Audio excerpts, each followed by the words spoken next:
right, listen up, Rotogrinders. It's the ownership report here for week 3 in the NFL DFS on Rotogrinders.com. My name is Chris Gimino. I will be hosting the show and projecting the ownership throughout the NFL season for Rotogrinders. Joining me to go over the week 3 numbers is Dan Gaspar, Mr. Tuttle 05. Dan, what's going on, man? Have you ever seen a week quite like this? No, very interesting week. I guess it's somewhat similar to last week in the sense that there are a lot of high scoring games, which I thought last week would be kind of unique in that sense, but like this week has so many high scoring games too. And I'm getting flashbacks though to week 1 with it, because week 1, when all is said and done, it says, hey, why did you just not stack the Kansas City Chiefs? And I'm kind of getting similar vibes. It's like there's going to be so much ownership on all these other games. It's like, hey, why didn't you just stack the Chiefs? Yeah, I think one of the things that stands out for me is the fact that it's so flat. The pricing on DraftKings is so superb yet again that we're going to see flat ownership at a level that I haven't really ever projected. And I've been doing this for quite a while. Todd, I've been doing this so long that I used to look at fantasy aces on Thursday to see which guys locked in the full slate of games, I to try to remember figure those out days, yeah. who was going to be owned. So this is definitely a unique setup. And it's all because I think the guys at DraftKings are just doing a great job of setting it all up. FanDuel, quite frankly, is pretty tight too. So I don't see this week as, sometimes even on 13 game slates, you can project guys over 20%, sometimes up into the 30% range, depending on how good of a play they are.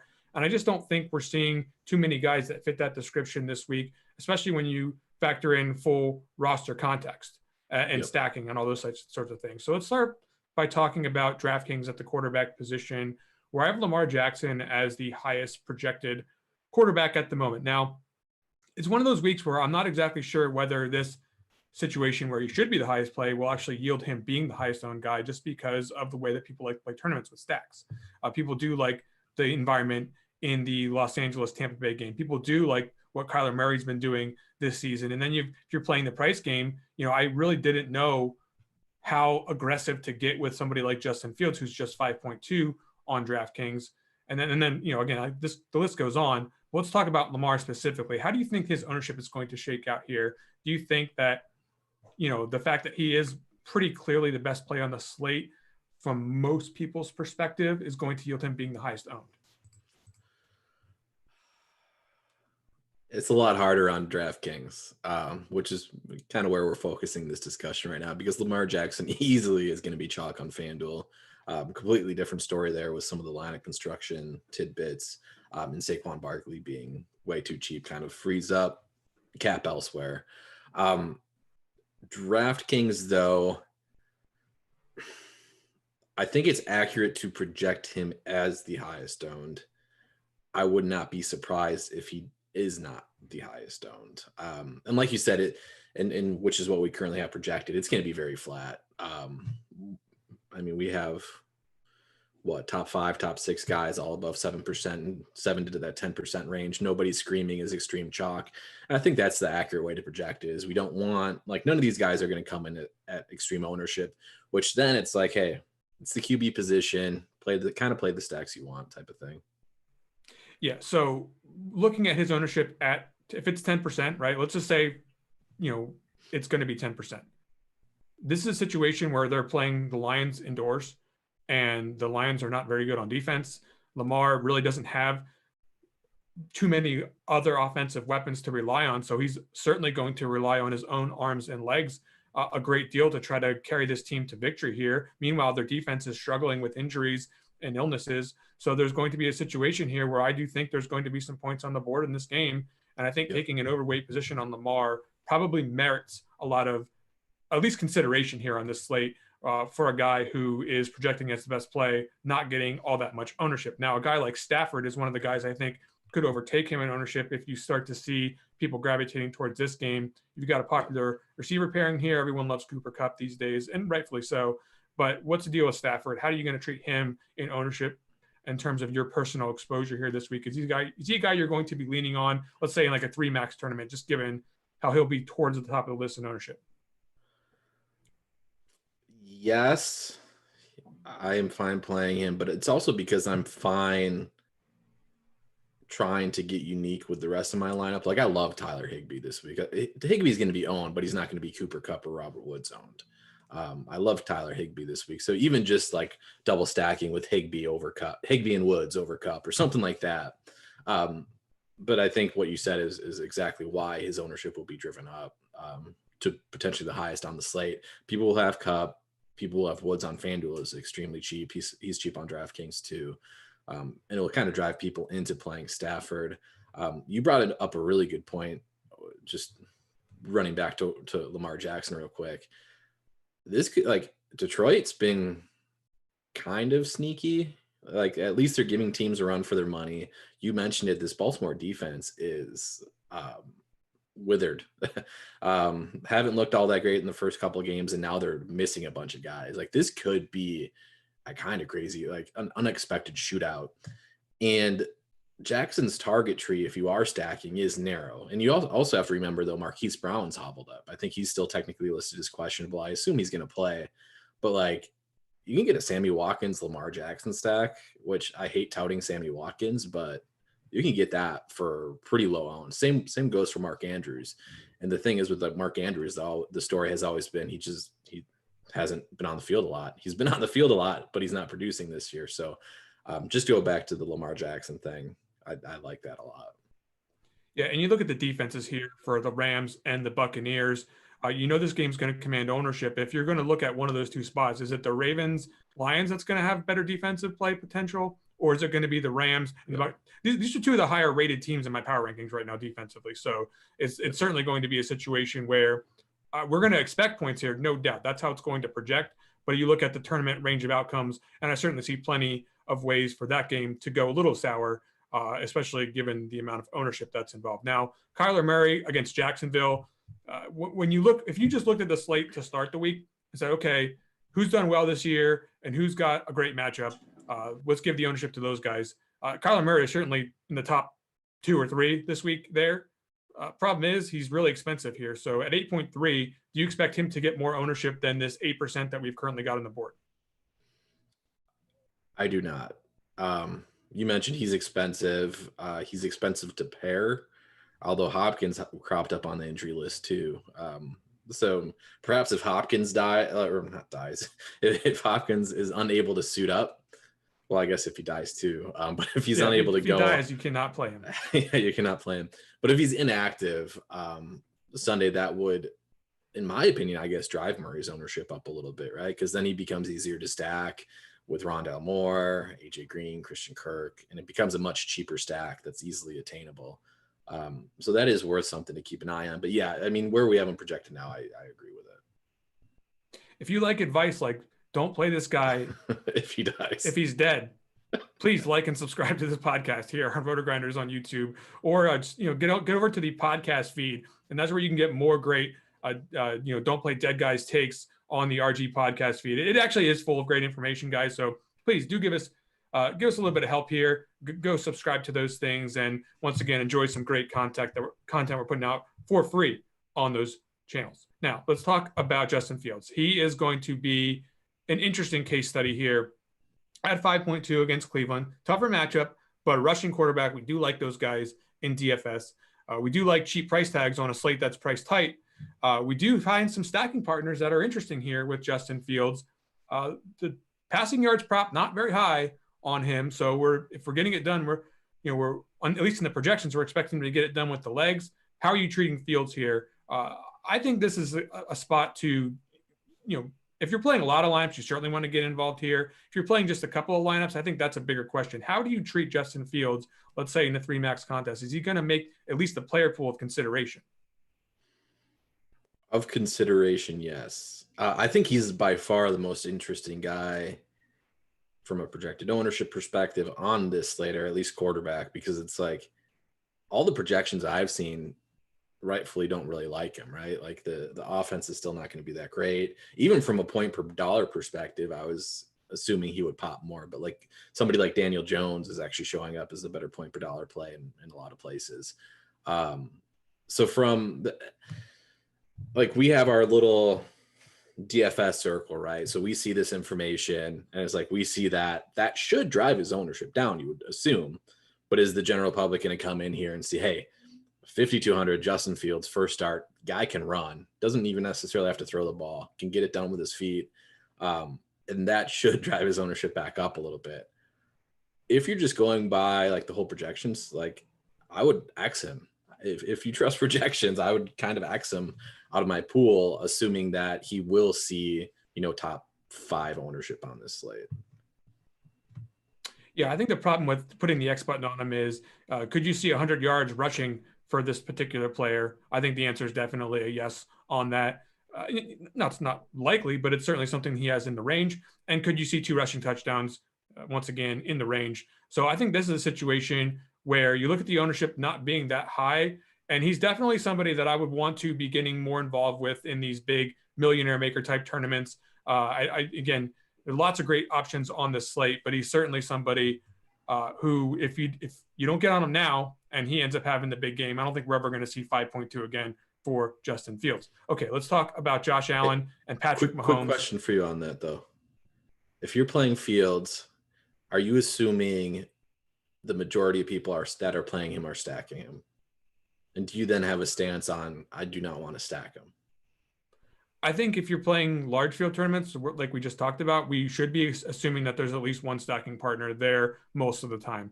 I think it's easier to consider this, solo Justin Fields experience if you're talking about a guy like Lamar Jackson, who in the past has had more limited stacking options and who is usually priced expensively because of their rushing ability. Yeah. We're getting the rushing ability cheap here, and I think the stacking partners are also fairly cheap here. Allen Robinson, not prohibitive, and someone like a Darnell Mooney also fairly cheap. So I do think you're going to see stacking there with Justin Fields, at least somewhere on par with how often the field stacks. Okay, let's talk real quick about Josh Allen, Patrick Mahomes, Justin Herbert, Tom Brady, Russell Wilson, all right in a row there. Stud players, not going to see high ownership here. Any comments as far as who do you like the best here? Because I think it would be beating a dead horse to try to convince anyone that these are one plays particularly better than another, right? They're all in a similar ownership category, and they've all got elite 4 passing touchdown upside. In the case of a Josh Allen, you've also got the rushing upside as well. So tell me, which one of these guys do you like the best for tournaments? I think it's Herbert, price taken into consideration too. I'm hoping people look at the first couple of weeks. It's just been negative touchdown variance for him, basically. Like if he starts throwing touchdowns, he's too cheap for what he is. It's good spot, pretty good matchup, assuming they'll have to throw the ball. So I like Herbert a lot. But then the other thing is like Allen here, kind of similar story, right? Has not been playing well the first 2 weeks. I apparently extremely overrated Washington football team's defense heading into the season because they haven't been good. They just let the Giants throw up close to 30 points on them on Thursday night. So like, I think from that perspective, people are probably overrating the difficulty of the matchup for Allen. And that's a really good buy low spot for him for sure.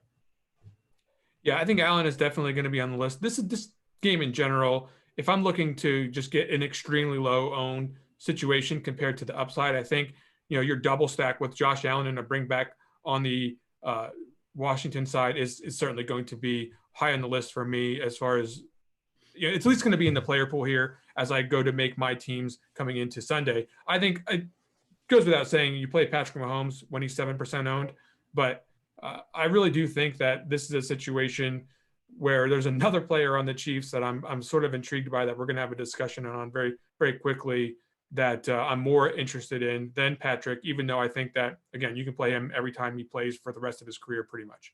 Okay, let's talk about Daniel Jones, and then we'll get out of here. Do you like him this week? Because I have heard lots of people very interested in what he's been doing on the ground, very interested in this matchup against Atlanta, and certainly the fantasy production has been there so far to start the season. This is one where I have not made up my mind, but I'm certainly not enthusiastic, to say the least, about Daniel Jones with all these other options on the slate. How are you treating him? So here's the thing. If you don't like him this week, it's probably based off of your priors on him, right? Like it's not sure, because of how he's been used this season. And that's kind of the mental hurdle I have to take.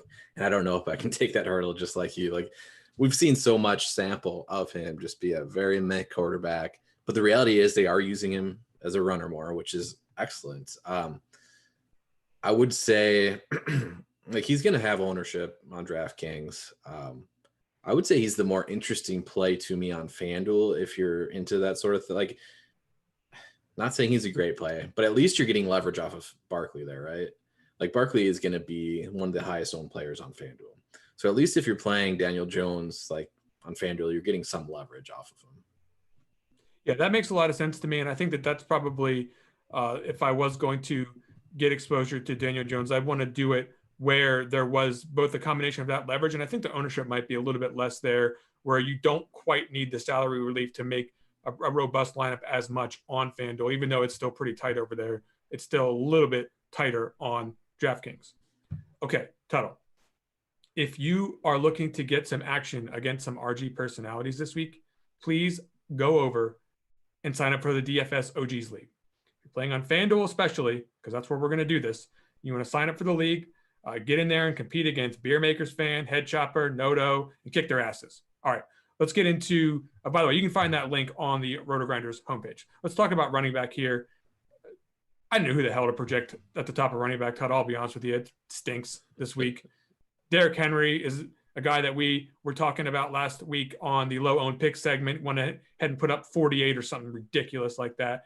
Definitely came through, helped get a little bit of profit over yonder. Now, let's talk about the slate as a whole from running backs.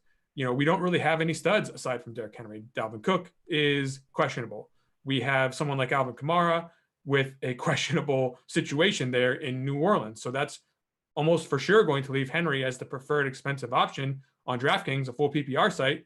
What are we doing here? The projection is certainly up because there's more targets this year than we've seen in the past. But at the end of the day, it's still Derrick Henry as chalk. And I think we would probably prefer to play him a little bit lower owned, right? 100%. Henry is the guy that you play when he's low owned. You don't play when he's expensive, because there are multiple paths to failure there with Henry, or even like at this price tag, a 20, 25 point game is not getting it done necessarily, or isn't going to be in optimal lineups. So he's an extremely scary fade. But here's the thing, like his, we'll get to it a little bit later, but one of the guys I have written down is Julio Jones, is the under-owned guys at the wide receiver position. Like Julio Jones, AJ Brown, this is still a pretty good passing matchup for them, and his teammates are going to be so low-owned. So I definitely prefer, and again, this is large field tournaments we're talking about, I definitely prefer not playing Henry and playing the pass catchers for Tennessee. Yeah, I mean, if you want to talk about Brown or at least Brown, especially on FanDuel, maybe you're not even looking at a large field tournament for a guy like that. You know, I mean, the upside is clearly there, and he'll be fairly contrarian. I'm not saying he'll be low owned on FanDuel, but certainly on DraftKings he won't be extremely popular. And there's a pivot away from a Derrick Henry if you're trying to avoid the chalk. Of course, he could do something close to what he did last week in this particular matchup. The matchup is not prohibitive for Henry, so by all means, go ahead and play him if you like him. We're just talking about a game theory perspective here. There's not too many guys who even approach don't play him because he's too high owned on this slate. Henry might get there in some smaller tournaments. Okay, let's talk about Saquon Barkley. You mentioned him on FanDuel, just through the roof, ownership wise there.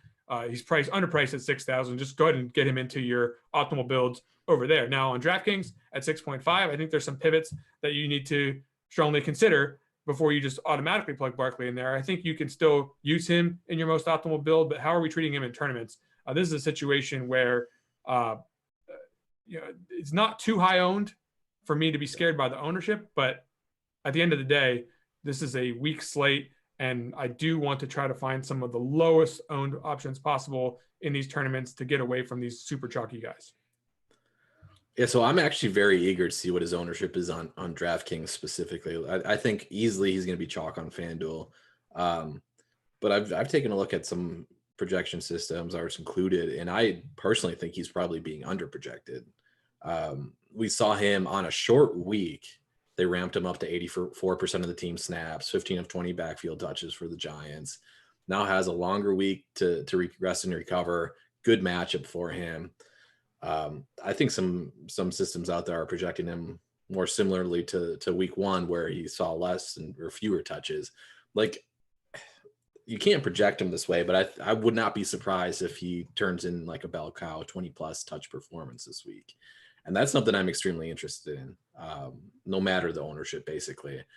And he reminds me a lot of a guy that's projected similarly in terms of ownership in Joe Mixon. Kind of similar story, that I think he's somebody that I don't know if people are just dismissing him because of the matchup or what, like a tough perceived matchup. But Mixon's the other guy. Like if you're just looking at guys that could handle 80+% of their team's running back carries or targets, touches, whatever you want to say, like Barkley and Mixon are guys I love for the price points on DraftKings. Yeah, it makes sense. And Mixon's one of the guys I was talking about there in his same price range that you definitely have to consider as pivots from Saquon Barkley. I think also Chris Carson needs to be in the conversation there at 6.4. These are all guys that I'm expecting to be mid-teens owned, and no one's going to run away with it. So if you want to take a position heavily on one of these guys, I think that, being right about that can provide you some leverage in tournaments. Now, let's talk really quickly about Clyde Edwards-Helaire. This is a player to do it at 4.8 on DraftKings, whom I am concerned at 15% owned is too low, because that is factoring in what I would consider to be some bias that has come out against him because of the way that he's played so far this year and the fact that he really hasn't ever stood out as a fantasy option beyond, the hype that came into last year as far as what we thought he would be in this Kansas City offense. Let's start with the biggest question here as far as popularity is concerned. Do you think he's going to escape this 15% range and get up into the 20s? Because if anyone's going to do it, I think it would be him.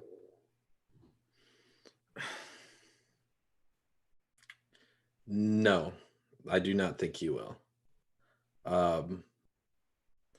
This is, again, I talked about it a little bit in the quarterback position. This is another one of those spots where it's like, how much can you factor in projections, DFS inner circle versus general public? Like, I don't think the public's going to want to play this guy, even at 4,800. I think you rightfully factored in bias against him. Like the most recent thing that we saw was a poor game, and then he fumbled to lose the game for the Chiefs on primetime TV. I don't think it's correct, but I think some of the assumption is he's going to start losing work to Darrell Williams.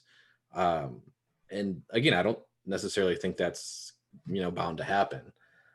So no, I do not think he'll get into that 20% range. And honestly, if you're just a slave to the projections, like this is a guy you should be jamming in then, right? Like on a team that has a team total of north of 30 points, handling 70% plus of the workload so far for their backfield. Like this would be a dream spot typically. But no, I don't think he's going to be at extreme chalk. I'm considering the lock button. Let me tell you what's going on here with this thought. Not financial advice, please. I'm a humble jabroni here, but this is what I think. So, this is a guy last year who had a high ankle sprain towards the end of the year, barely made it back for the Super Bowl, never really saw the potential in the offense that we were expecting or hoping for last year. Okay, so now we get into this year, a little dinged up towards the end of the preseason. Not going to use that as an excuse for the first two games. However, he did face two tougher NFC North division opponents who, clearly can put a little bit of a damper on what someone's trying to do. And in addition to that, he plays on a team that at any given moment can filter touches and targets to two of the best players in fantasy football. And we've seen that consolidation happen time and time again. Should be no surprise that is possible. Now, I've heard things like, okay, well, he didn't get the goal line touches so far. Well, there's been exactly two inside the 5 carries for the Chiefs so far this season. First one went to Mahomes. It was actually on the 5-yard line, and it was a play action pass to, guess who was in the game? Clyde Edwards-Helaire. Now, also, the 1-yard touchdown was a 2-minute drill last week where CEH was in for most of the drive. At the very end of the drive, after actually Jerick McKinnon checked in for him after a CEH run. That's when Williams came in the game for the 2-yard touchdown. That is a little bit of a concern, right? We would like to see our running back have the goal line work. But you look at what the coaches are saying about, they're not that concerned about this fumble. That was the other thing that people are going to give out. They're going to give out is he going to lose work because of the fumble narrative? CH has 27 carries this year. Darrell Williams, how many do you think he has? I'm pretty sure the number's 4.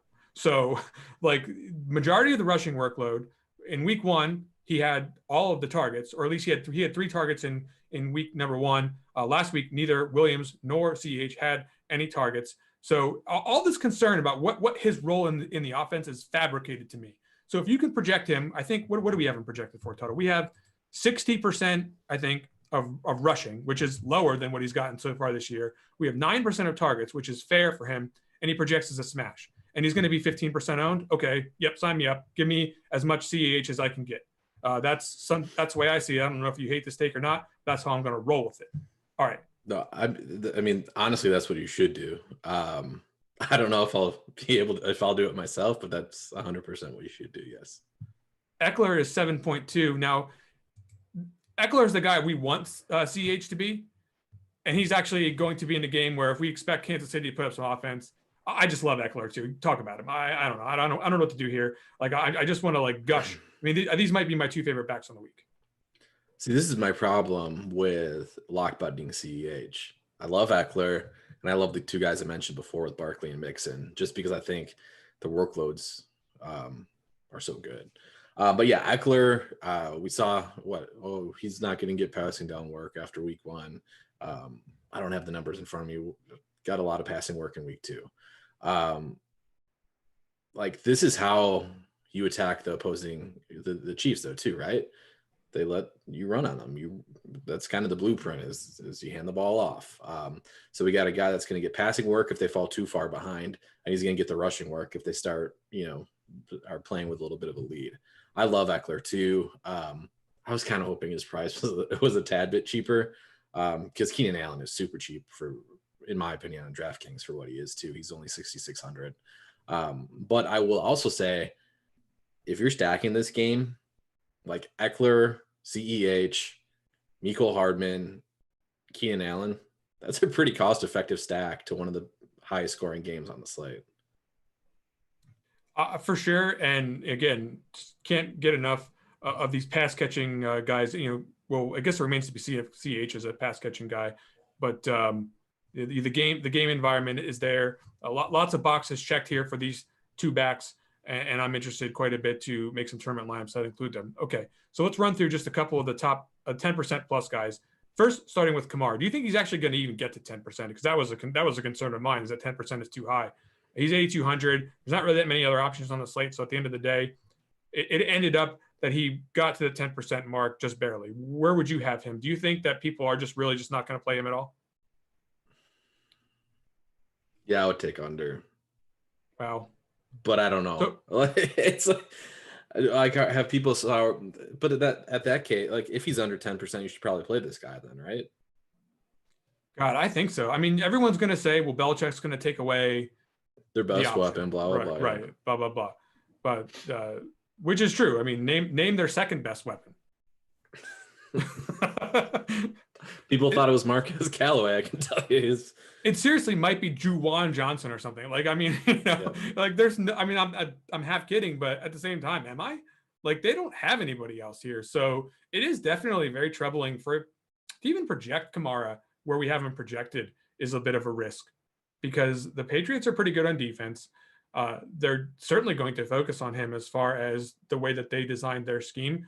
But it's counterintuitive to say that they're going to focus on him when really they are more of a bend but don't break style. They like to make sure that you can't get the big play, and they're just going to make sure at the end of the day you're kicking field goals instead of scoring touchdowns or stalling drives. Kamara is usually in a good spot against a defense like that, right? The check down. Yeah. This is all football guy nonsense garbage. He's going to be under 10%, so you can consider him in tournaments, but the matchup presents some risk. I think that's pretty well said there, Tuttle. Let's talk one more time about DeAndre Swift, Mike Davis, and someone like Najee Harris. These are the last couple of guys that we haven't mentioned here that are above the 10% range. Is there anyone here that stands out to you as a particularly good play? I think Davis at 12% is a risk of being a little bit less owned than this, but just in terms of value in the DFS bubble, so to speak, he looks like he should actually be higher. What do you think about Davis? Probably won't play him. Yeah. I think that's why he's another guy instead of higher. Yes, well, he's tough, right? Because he's one of the guys that if you're just using a projection system, you sort by point per dollar, he's going to pop just because of the price tag, which and of itself will then drive the ownership up. I think one thing working against him is people really like CPAT and think Cordarrelle Patterson's like a thing. I think they think his usage is sustainable. I personally do not. He'll still get, receptions on a weekly basis, but low usage players that need touchdowns to meet value aren't exactly my go-to guys. So people's love for Patterson might drive Mike Davis down a little bit. I do have concerns about the offense in general. Obviously, it's not like a terrible matchup by any stretch, but I just don't love where the Falcons offense or what the Falcons offense looks like through 2 games, even though they were able to get it together a little bit last week. Swift, of the guys you mentioned, is the guy that pops to me is having the highest upside, I think, by a significant margin of the guys you mentioned. Like he's the problem is he's got Dan Campbell in his way, and he might not get out of his way. But Swift is, I mentioned already, like this Baltimore defense is withered, down a lot of bodies. This could turn into a shootout, and in that case, I think you would want DeAndre Swift on your lineup. Yeah, site like FanDuel, you're not going to see much ownership at all on him. A lot more people on Barkley over there. A lot more ownership getting siphoned off to the top. So I do think that you can get him at a relatively low ownership percentage on that particular site. All right, let's get into the wide receiver position. Hold up. Can I ask you something real quick? Please. Because what I'm interested in is this Dalvin Cook situation and how it could potentially affect ownership. Yeah, so here's the deal. This is a late game, right? Yes. So the ownership's already depressed in my projections because of that already. Yeah. Like I just think there's going to be a certain number of people that are not going to click this particular play because of the questionable tag and because of the late lock time. Beyond that, I do have a feeling that he's going to play. So I don't think we're going to be looking at Alexander Mattison as a potential option here in this particular spot. However, if you do want to make an accommodation for that and make sure that you have a flex position that is open for this 425 start time that could afford at least Alexander Madison's salary, or you could actually just even make sure this 2v2, get Dalvin Cook in there, find your favorite alternative to go with that 2v2 and get in there. You're certainly not going to see Madison anywhere near what he would be if this was announced already. There was 3 DMPs, which is usually a sign that a guy is not going to play. I think a guy like Cook is an exception. I think I saw him once say they said he wasn't going to play a preseason game once, and because he was a little bit dinged up. He gets in there in the first play and runs for like 90 yards for a touchdown or something ridiculous like that. So like this is, I'm mentioning it as precedent though, right? Like there is a situation where we've seen them say, no, he's not going to play, or he's highly questionable. He did 3 DMPs and he gets out there and he's completely fine. So if he does play, I wouldn't worry about it. I would say treat him like he's good to go.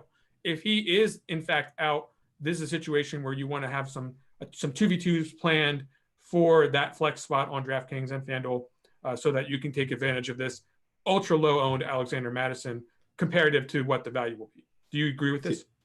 Yeah. And well, I think it's one of the more intriguing spots for me than I can remember from playing DFS, because I might have missed it, but I'm not seeing a ton of talk about it. Like people know that, hey, Madison's the guy to play if Cook's out, but I haven't seen a lot that'd be like, hey, there's a really good chance, or at least a fairly good chance, Cook doesn't play. Like he has not practiced this week, non-participant. Alexander Madison's 5,200 on FanDuel. That's like the value play of the year if Dalvin Cook's out.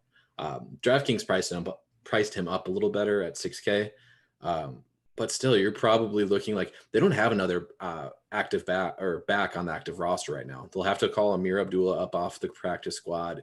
And it's not like Amir Abdullah is going to come siphon away touches from Madison.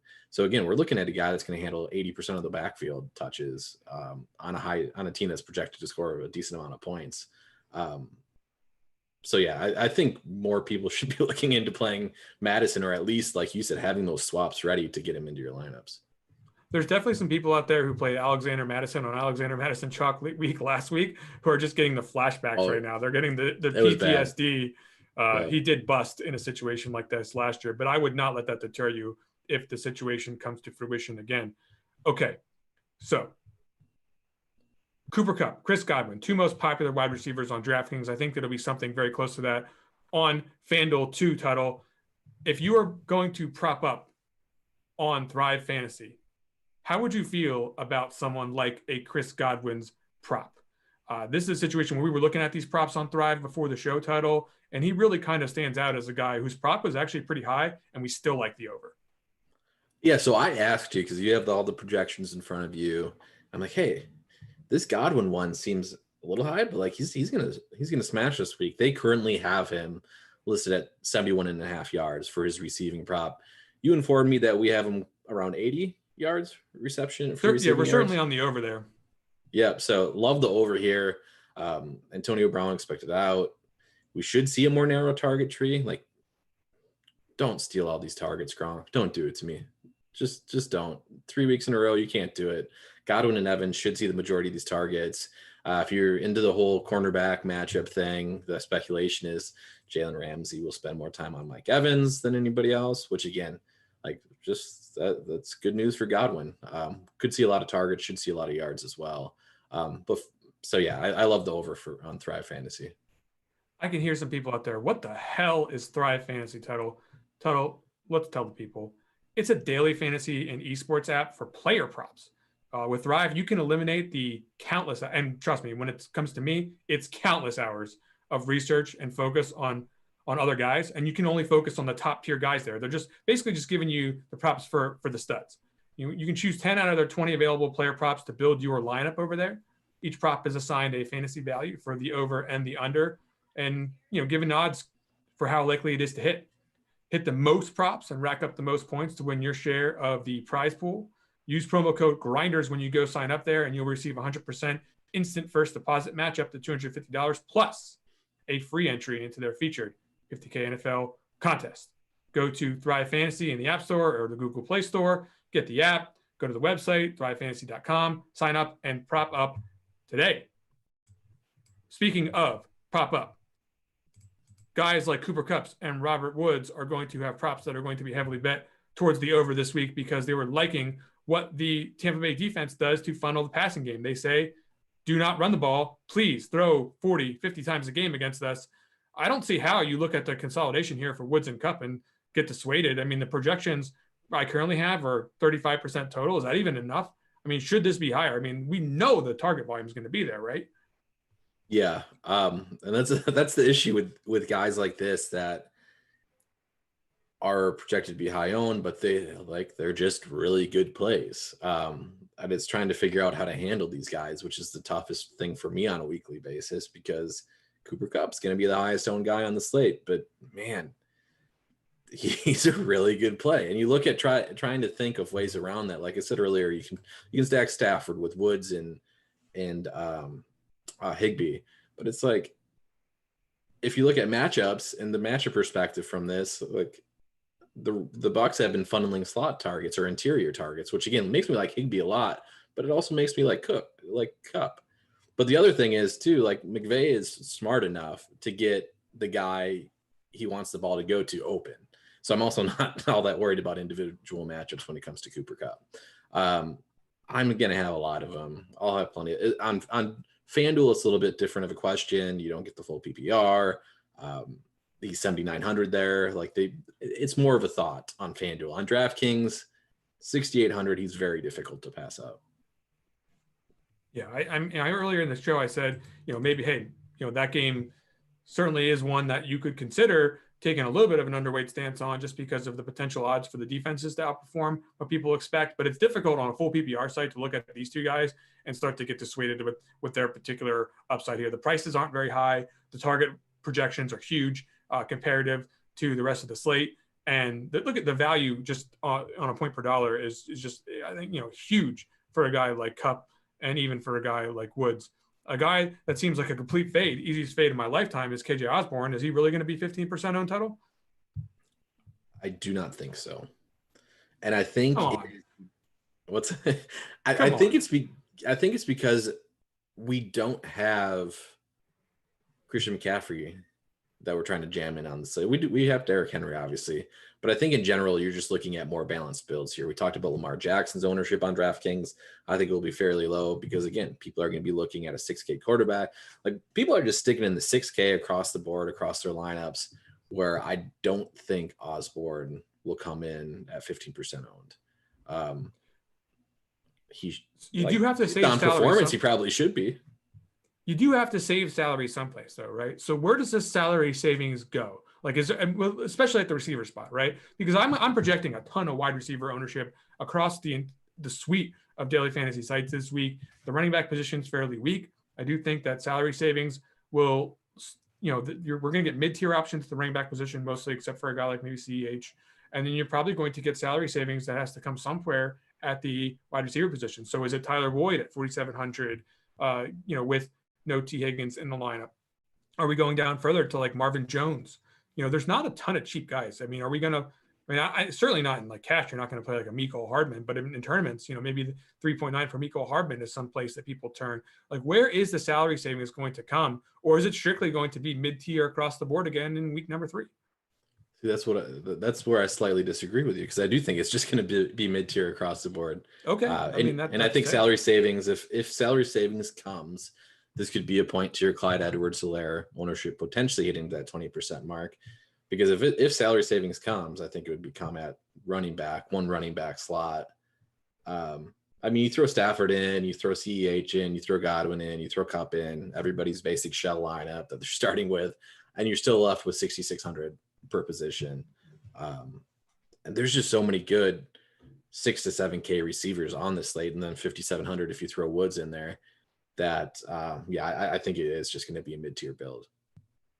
Only a fish like me would not win all the money last week touting Derrick Henry and Courtland Sutton in the same low-owned picks segment. I think the ownership is going to escalate this week because of that for a guy like Sutton, but he also falls into that mid-grade range category against the Jets, which is not a prohibitive matchup. Denver, massive favorites in this particular spot. So this is another guy who's going to get ownership in the mid-tier. Keenan Allen at 6.6 disappointed people last week relative to what we were expecting. Just 15-point performance where his ownership would have suggested he needed a lot more than that for you to be doing well in your GPP contests. But he's a guy that is going to probably approach them, the teens of ownership this week. Tyreek Hill is one of the expensive guys that you need savings in order to get in here. Do you think that he is going to be any more popular than 11%? Because unless you're going to tell me that there's going to be salary savings at one of the other positions, I'm going to be hesitant to project this guy for a ton of ownership, at least on DraftKings. Yeah, he's not gonna come in. Which is why I started the show. Hey, another week where we say, why didn't we just stack the Chiefs? Because you can get a pretty low owned Chiefs stack here. That does bring the question or the thing. Hey, larger field tournaments, you're not stacking Kelsey and Hill together, right? With Mahomes, because you're allocating a ton of salary to that stack. But yeah, Tyreek Hill is going to be low owned for sure on this slate. At least on DraftKings. I think on FanDuel, where there is a little bit more you can do to find a salary saver there, I do think that that's a situation where we'll probably see more Tyreek Hill one-offs than we'll see on DraftKings. Just not enough great roster constructions on that site to see him escalate into the upper teens, at least in my opinion. All right, anything else you want to mention here with the high-owned guys at wide receiver? Because I could sit here for another 10 minutes and rattle off the merits of the stud receivers that are going to be less than 15% owned. But I think at this juncture, I'll just cap it off by saying, if you like somebody like a DK Metcalf, Stephon Diggs, Tyler Lockett, AJ Brown, go ahead and take a position on those, because the ownership is going to be really, really spread here. And I think it's an easy week to get a lot of leverage without having to go to 40, 50% of your exposure. Yeah, 100% agree with that. And you mentioned most of the guys that I would mention. There's so many good high-end receiving options on this slate. All right, let's get into the tight end position really quickly. I don't want to beat this to death, because we don't really have anybody projected as super chalky at the tight end position, which, do we have a blender drop, producer Steven? Can we get the play whoever you want drop here for the tight end position? Because I really don't see where you're going to give yourself a huge advantage just by strictly fading a guy here. tell me which one of these guys is going to get into 15, 20% owned range. And I don't see it. I just see, we got 5-6 guys, Hawkinson, Kelsey, Higbee, Waller, Andrews, Pitts on DraftKings, who are all, they have their merits as far as plays are concerned. And without that consolidation, I just don't see how you're going to get guys into the fade range. Yeah, no, agree with you 100%. I will. My one thing is, like, I wish TJ Hawkinson didn't start the season so on fire, because then this would be a pretty overlooked spot for him. But yeah, he'll be right where you have him in terms of ownership. Not much to say about the distribution here. I think, yeah, it's going to be all pretty even. I mentioned Higbee. Higbee might be the guy for me that I would move. I mean, I'm also selfishly hoping this because I'm going to be playing a lot of him. But he would be the one guy that I would potentially move down in projected ownership. We currently have him at 9.6%, third highest owned. He's coming off that dud, right? He only had one reception on one target last week. People will be playing Cooper Kupp. People will be playing Robert Woods. I think you'll have I don't want to play too many of the same guys in the one lineup. And the other two will certainly take priority over Higbee. And we could even have people playing somebody like Sony Michel if Henderson gets ruled out. So Higbee would be the one guy that I would probably say is going to be a little bit lower owned, but I'm also selfishly hoping that. Yeah, I mean, certainly the bad game helps him in that regard from last week. But at the end of the day, when you start to run the lineup builders Tuttle and you're double stacking this particular spot, guess who's going to slide his way right into your lineups? Going to be Tyler Higbee there on the double stack situation. So I wouldn't get your hopes up too high that it's going to be too low. But I digress to say that it's definitely not going to be too high because people want to play Darren Waller. People are going to want to stack Mark Andrews with their Lamar Jackson stacks, to say the least. I mean, that's certainly one way he's going to get some ownership. And then a guy like Kyle Pitts is, if you're making stacks of the Atlanta, New York situation, who's easier to fit in on this slate? Is it going to be someone like a Calvin Ridley at a higher wide receiver price tag? Or are you going to get your Daniel Jones stack brought back nice and clean with Kyle Pitts at the tight end position? I would suspect that you might see that as often or more than Ridley in your optimizers. So be cognizant of that, but also don't expect high ownership. Lots of spread out here. I think if you wanted to try to make these guys a little bit higher, you'd start to shave off stuff from, I'm getting ownership on Cook and Gronk and Noah Fant, and to a lesser degree, guys like Hooper down below. I mean, what's the ceiling that you would put on the maximum owned tight end this week, Tuttle? Like, is it 14%? Like, what is it?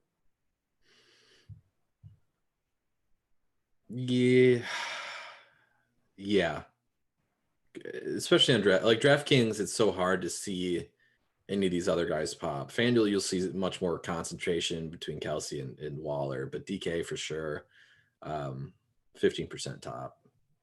Yeah, on other sites, you'll see Kelsey get up into the 15+% range, but not on DraftKings. Last note here on defense. Look, similar situation. We're not going to see Atlanta Falcons ownership on anybody, but I do think there's going to be a couple of spots that are a little bit cheaper on DraftKings where you're going to see the ownership aggregate.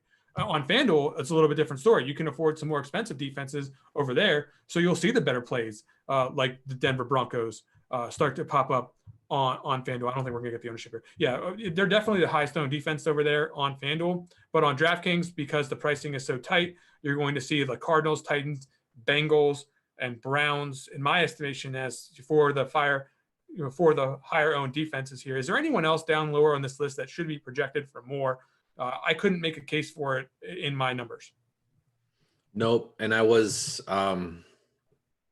surprised. I mean, it caught the talk has been Titans defense. I do wonder if that will come down a little bit now because I guess a hobbled win is starting, but maybe that's not a reason for him to come down. Yeah, really. But you caught the Bengals. I agree. They were the other low priced defense that stood out to me.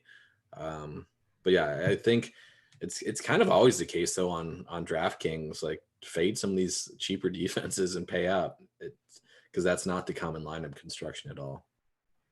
If you want to see the full ownership projections for 45 plus slates that I just posted on Rotogrinders, please sign up for Rotogrinders Premium, get access to that information. We're going to be doing it for football. We do it for a lot of other sports. We do it for basketball, certainly every single slate basketball season, get in there, check out what we're doing over there. If you're playing baseball tonight, we got baseball projections. Just please, rotogrinders.com premium, check out what we're doing, and check out what we're doing here in Lineup HQ, where we are going to get into the low-owned picks tunnel. This is where it gets exciting. This is where we get to ride or die with some of these lower-owned options to get into our lineups to differentiate. Not so hard to differentiate this week with the spread, the spread out pricing on our DraftKings, but to say the least, we still want to look for some guys who might be a little bit under-owned.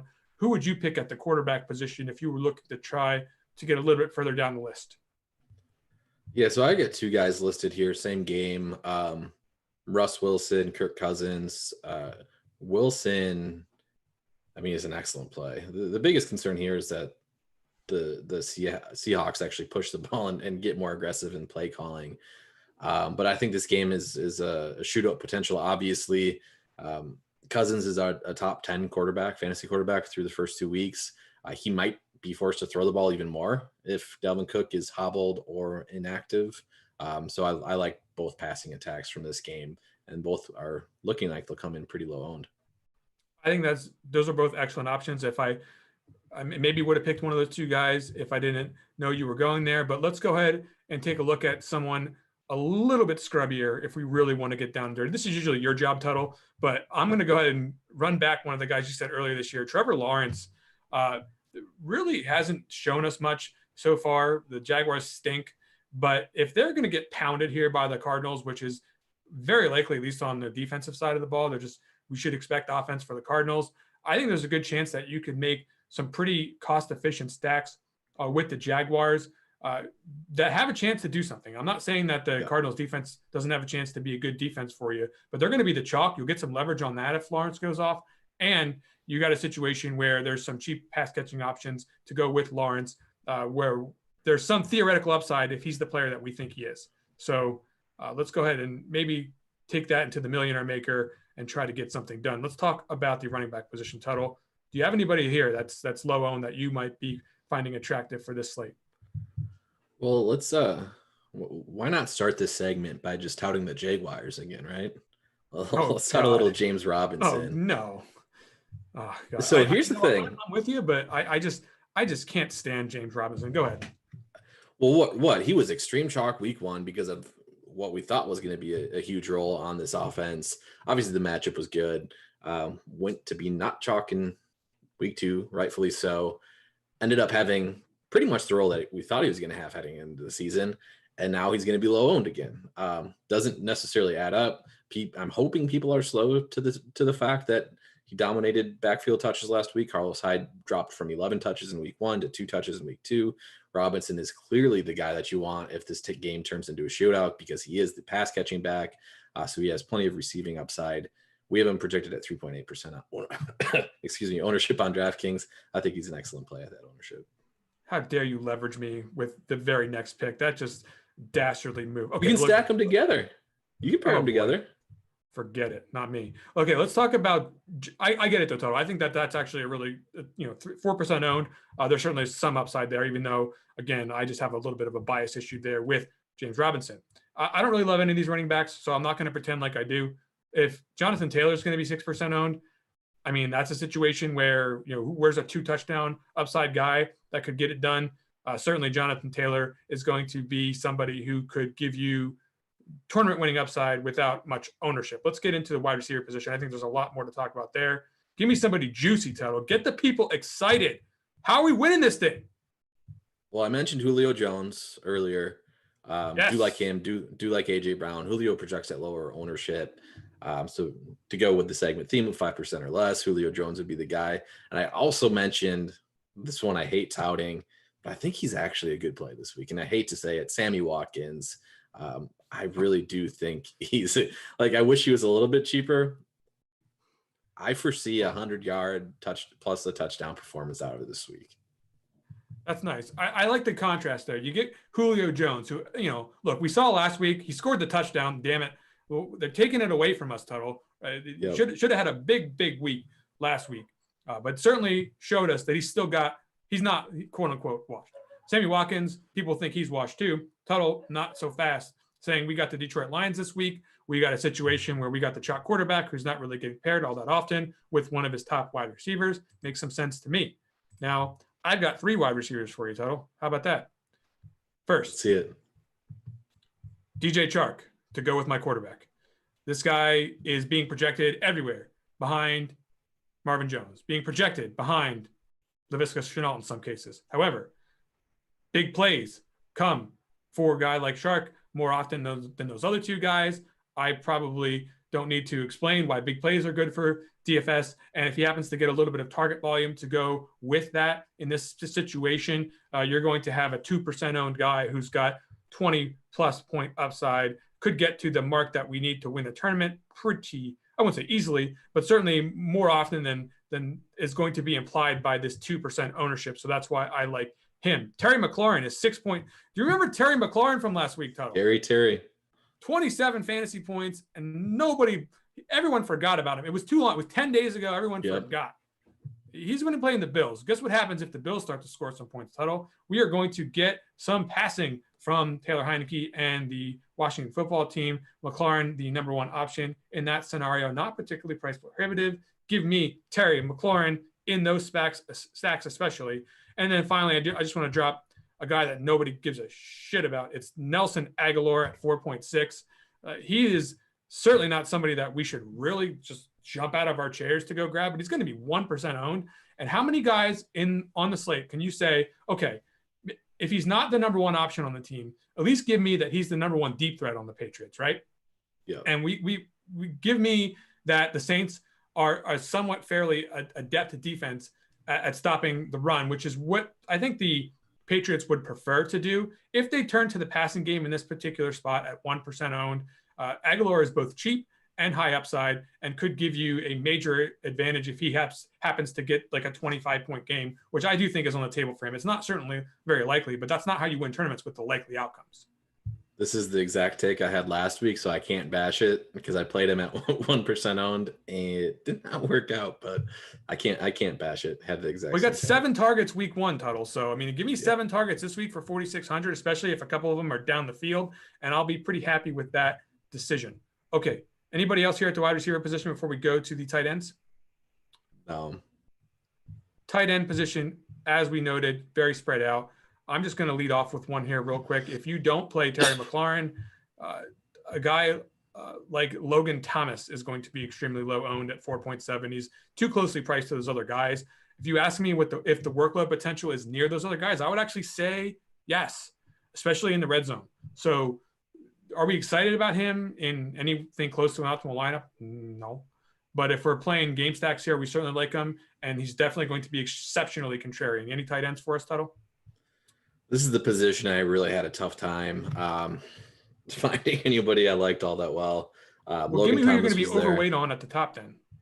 Higbee was the guy overweight on at the top. I will say Evan Ingram does actually interest me a little bit here at low projected ownership. We know what he's capable of. I'm not 100% sure he steps into a huge role. They have so many weapons they can go with, but he could provide some leverage off of Saquon. It could be included in those Daniel Jones stacks. And then Gerald Everett was the other guy, 3K, high scoring game, ran more routes last week, wasn't productive with those routes, but he's cheap enough that I think he's worth some shots in tournaments. Folks, that's going to do it for the ownership report here in week number 3. Best of luck in all of your contests. For Dan Gaspar, Mr. Total 05, I'm Chris Gimino. We'll be back next week for ownership report week number 4. Go win something.